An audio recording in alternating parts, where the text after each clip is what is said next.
ನಮಸ್ತೆ ಮಿತ್ರರೇ. ಜ್ವರ ಬಂದು ಬಾಯಿ ಕೆಟ್ಟಾಗ ನಮಗೆ ಏನನ್ನೂ ತಿನ್ನಲಿಕ್ಕೆ ಮನಸ್ಸಾಗುವುದಿಲ್ಲ, ಊಟ ಮಾಡಲು ಮನಸ್ಸಾಗುವುದಿಲ್ಲ.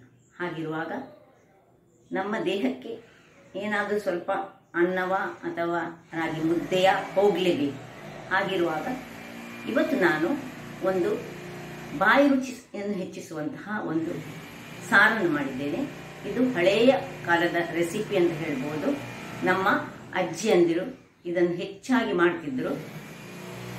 ಅದರೊಟ್ಟಿಗೆ ಇವತ್ತು ನಾನು ನಮ್ಮ ಸಂಭಾರ ಪದಾರ್ಥಗಳಲ್ಲಿ ಒಂದಾದ ಲವಂಗದ ಅನೇಕ ಆರೋಗ್ಯಕರ ಗುಣವನ್ನು ತಿಳಿಸಿಕೊಟ್ಟಿದ್ದೇನೆ. ಅದನ್ನು ಹೇಗೆ ಯೂಸ್ ಮಾಡೋದು, ಹೇಗೆ ತಿನ್ನಬೇಕು, ಯಾವ ಯಾವ ಕಾಯಿಲೆ ಇದ್ದವರು ತಿನ್ನಬೇಕು ಅಂತ ತಿಳಿಸಿದ್ದೇನೆ. ಆದರೆ ಯಾರು ಬ್ರೆಸ್ಟ್ ಫೀಡಿಂಗ್ ಮದರ್ ಅಥವಾ ಅಲ್ಸರ್ನೆಲ್ಲ ಪ್ರಾಬ್ಲಮ್ ಇರೋರು ಆದಷ್ಟು ಲವಂಗವನ್ನು ಅವಾಯ್ಡ್ ಮಾಡಬೇಕು.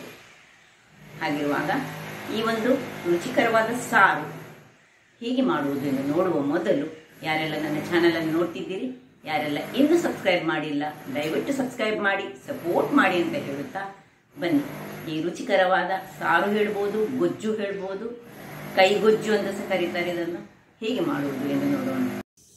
ನಮಸ್ತೆ ಮಿತ್ರರೇ. ಇವತ್ತು ಒಂದು ಹಳೆಯ ಕಾಲದ ಸಾರನ್ನು ಮಾಡ್ತೇನೆ. ಬಹಳ ರುಚಿಕರವಾಗಿ ಬರ್ತದೆ ಮತ್ತು ಕೇವಲ 5 ನಿಮಿಷದಲ್ಲಿ ಆಗುವಂತಹದ್ದು.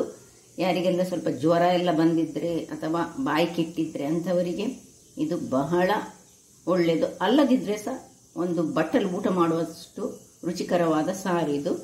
ಇದನ್ನು ಮಾಡುವ ಮೊದಲು ನಾನಿವತ್ತು ಈ ಒಂದು ಸಂಭಾರ ಪದಾರ್ಥಗಳಲ್ಲಿ ಈ ಲವಂಗದ ಬಗ್ಗೆ ನಾನು ಹೇಳಲಿಕ್ಕೆ ಇಷ್ಟಪಡ್ತೇನೆ. ಭಾರತವು ಸಂಭಾರ ಪದಾರ್ಥಗಳ ತವರೂರು ಅಂತ ಹೇಳ್ಬೋದು. ಅದರಲ್ಲಿ ಕೇರಳದಲ್ಲಿ ಅತ್ಯಧಿಕವಾಗಿ ಈ ಸಂಭಾರ ಪದಾರ್ಥಗಳು ಬೆಳೆಯುತ್ತದೆ.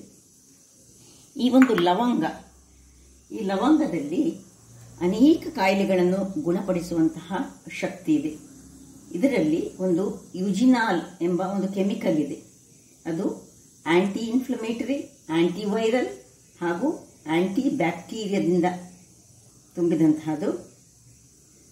ನಿಮ್ಮ ದೇಹದ ಯಾವ ಭಾಗದಲ್ಲಿ ಸಹ ಊದುಕೊಂಡಿದ್ರೆ ಅಥವಾ ತುಂಬ ನೋವಿದ್ರೆ ಇದನ್ನು ಒಂದು ಬಾಯಲ್ಲಿ ಹಾಕೊಂಡು ದಿನಾಲು ಅಥವಾ ವಾರದಲ್ಲಿ ಒಂದು 3 ದಿವಸ ಜಗ್ದು ತಿನ್ಬೋದು. ಜಗ್ದು ತಿನ್ನಲಿಕ್ಕೆ ನಿಮಗೆ ಕಷ್ಟ ಆಗ್ತದೆ ಅಂತ ಆದರೆ ಏನು ಮಾಡಬೇಕು ಹೇಳಿದರೆ, ಇದನ್ನು ಗುದ್ದಿ ಒಂದು 3 ಇಲ್ಲದಿದ್ದರೆ 1 ನೀರಿನಲ್ಲಿ ಕುದಿಸಿ ಒಂದು ಅರ್ಧ ಲೋಟ ಮಾಡಿ ರಾತ್ರಿ ಮಲಗುವ ಅರ್ಧ ಗಂಟೆ ಮೊದಲು ತಿಂದರೆ, ಅಂದರೆ ತಿನ್ನುವುದಲ್ಲ ಕುಡಿಯುವುದು, ಆ ಒಂದು ಕುದಿಸಿದ ನೀರನ್ನು 1 ಲೋಟ ನೀರಿಟ್ಟಿದ್ರೆ ಅರ್ಧ ಲೋಟ ಮಾಡಿ ಅದನ್ನು ಕುದಿಸಿ ಖಾಲಿ ತಿನ್ನುವುದಾದರೆ ಬಾಯಲ್ಲಿ ಅದು ತುಂಬ ಕಷ್ಟ ಆಗ್ತದೆ ಖಾಲಿ ತಿನ್ನಲಿಕ್ಕೆ ಈ ಲವಂಗವನ್ನು.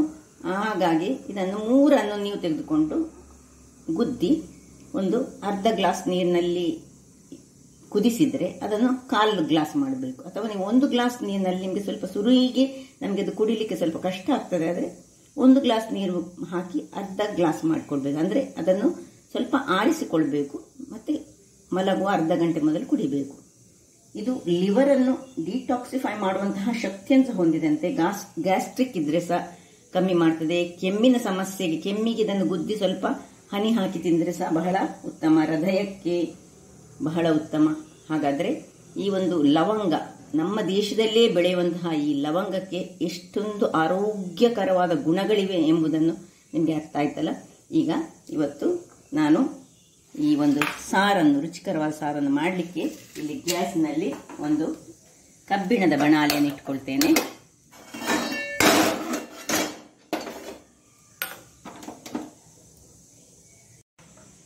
ವೀಕ್ಷಕರೇ, ಇಲ್ಲಿ ಬಣಾಲೆ ಬಿಸಿ ಆಯಿತು. ಬಿಸಿ ಆಗುವಾಗ ನೋಡಿ, ಇದಕ್ಕೆ ನಾನು ಬೇಕಾದ ವಸ್ತುಗಳನ್ನು ನಿಮಗೆ ಮೊದಲು ಹೇಳಲಿಲ್ಲ. ನಾನು ಇದಕ್ಕೆ 4 ಬ್ಯಾಡಿಗೆ ಮೆಣಸನ್ನು ತೆಗೆದುಕೊಂಡಿದ್ದೇನೆ, 4 ಬೆಳ್ಳುಳ್ಳಿಯನ್ನು ತೆಗೆದುಕೊಂಡಿದ್ದೇನೆ, ಒಂದು ಸಣ್ಣ ತುಂಡು ಬೆಲ್ಲ, ಈ ಹುಳಿಗೆ ಸ್ವಲ್ಪ ನಾವು ನೀರನ್ನು ಹಾಕ್ಕೊಂಡು ಒಂದು ಸಣ್ಣ ಲಿಂಬೆ ಗಾತ್ರದ ಹುಳಿ ಹಾಕ್ಕೊಂಡು ಅದನ್ನು ನೆನೆಯಲಿಕ್ಕೆ ಬಿಡೋಣ. ಮೊದಲೇ ನೆನೆಸ್ಕೊಳ್ಬೋದು. ಮತ್ತು ಸ್ವಲ್ಪ ಕೊತ್ತಂಬರಿ ಸೊಪ್ಪು ಬೇಕು. ಈಗ ಈ 4 ಮೆಣಸನ್ನು ನಾನು ಸಣ್ಣ ಉರಿಯಲ್ಲಿ, ಉರಿ ಸಣ್ಣದಿರಬೇಕು, ಹುರಿತಿದ್ದೇನೆ. ಒಳ್ಳೆ ಸಣ್ಣ ಉರಿಯಲ್ಲಿ ಅದು ಉಬ್ಬಿ ಬರಬೇಕು, ಅಷ್ಟು ತನಕ ನಾವು ಹುರಿದುಕೊಳ್ಳೋಣ. ವೀಕ್ಷಕರೇ ನೋಡಿ, ಮೆಣಸು ಉಬ್ಬಿ ಬಂತು. ಈ ಮೆಣಸು ಉಬ್ಬಿ ಬರುವಾಗಲೇ ಇದನ್ನು ಆಫ್ ಮಾಡ್ಕೊಳ್ಬೇಕು. ಸಣ್ಣ ಉರಿ ಇರಬೇಕು, ಇದು ಕರಟಬಾರ್ದು. ಕರಟ್ ಇದ್ರೆ ಈ ಸಾರಿನ ಒಂದು ರುಚಿಯೇ ಹೊರಟು ಹೋಗ್ತದೆ. ಅದರಿಂದಾಗಿ ನೋಡಿ ಹೀಗೆ ಬರಬೇಕು, ಜಸ್ಟ್ ಒಂದು ಫ್ರೈ ಆಗಬೇಕು. ಆಫ್ ಮಾಡಿಕೊಂಡು ಸಹ ಸ್ವಲ್ಪ ಇದನ್ನು ನಾವು ಹೀಗೆ ಕೈಯಲ್ಲಿ ತಿರುಗಿಸ್ಕೊಳ್ಬೇಕು. ಇದು ಅದರಲ್ಲಿ ಇಲ್ಲಿ ಸ್ವಲ್ಪ ತಣ್ಣಗಾಗಲಿ. ವೀಕ್ಷಕರೇ, ಇಲ್ಲಿ ನೋಡಿ ಇದು ತಣ್ಣಗಾಗಿದೆ. ಈಗ ಇದನ್ನು ನಾವು ಮಿಕ್ಸಿಯಲ್ಲೆಲ್ಲ ಮಾಡಲಿಕ್ಕಿಲ್ಲ. ನೋಡಿ ಹೀಗೆ ಪರ್ಪುರ ಆಗಬೇಕು. ನೋಡಿ ಶಬ್ದ ಕೇಳಿದ ನೋಡಿ, ಹೀಗೆ ಮಾಡುವಾಗ ಪುರ್ಪುರ ಆಗಬೇಕು. ಇದನ್ನು ನಾವು ಈ ಕುಟಾಣಿಯಲ್ಲಿ ಹಾಕ್ಕೊಂಡು ಹೀಗೆ ಚೆನ್ನಾಗಿ ಒಂದೊಂದನ್ನು ಬೇಕಿದ್ರೆ ಒಂದು ಸಣ್ಣ ಕುಟಾಣಿ, ದೊಡ್ಡ ಕುಟಾಣಿ ಆದರೆ ಎಲ್ಲವನ್ನು ಒಟ್ಟಿಗೆ ಹಾಕೊಂಡು ಇಟ್ಕೊಂಡು ಒಳ್ಳೆ ಪೌಡರ್ ಮಾಡುವ. ಮಿಕ್ಸಿಯಲ್ಲಿ ಹಾಕಿದರೆ ಅದಕ್ಕೆ ರುಚಿ ಬರುವುದಿಲ್ಲ. ಅದರಿಂದಾಗಿ ಹೀಗೆ ಕುಟಾಣಿಯಲ್ಲಿ ಹಾಕಿ ಒಳ್ಳೆ ಪೌಡರ್ ಮಾಡಿಕೊಳ್ಳೋಣ. ಎಲ್ಲ 4 ಮೆಣಸನ್ನು ಸಹ ನಾನು ಚೆನ್ನಾಗಿ ಪೌಡರ್ ಮಾಡಿಕೊಳ್ತೇನೆ. ವೀಕ್ಷಕರೇ, ಇಲ್ಲಿ ನೋಡಿ 4 ಮೆಣಸನ್ನು ಸಹ ನಾನು ಹೀಗೆ ಚೆನ್ನಾಗಿ ಪುಡಿ ಮಾಡಿಕೊಂಡೆ. ಸ್ವಲ್ಪ ಇದರ ಅಡಿಯಲ್ಲಿ ಒಂದು ಬಟ್ಟೆ ಇಟ್ಟರೆ ಒಳ್ಳೆ ಶಬ್ದ ಆಗುವುದಿಲ್ಲ. ಓಕೆ, ಈಗ ಇಲ್ಲಿ ಒಂದು ಪಾತ್ರೆಯನ್ನು ತೆಗೆದುಕೊಂಡಿದ್ದೇನೆ. ನೋಡಿ ಹುಳಿ ಒಳ್ಳೆ ಕಿವುಚಿಕೊಳ್ಳೋಣ. ಎಷ್ಟು ಹುಳಿ ಬೇಕು ಅಷ್ಟು ಹುಳಿಯ ನೀರು ಸ್ವಲ್ಪ ಹಾಕೊಂಡ್ರೆ ಆಯಿತು.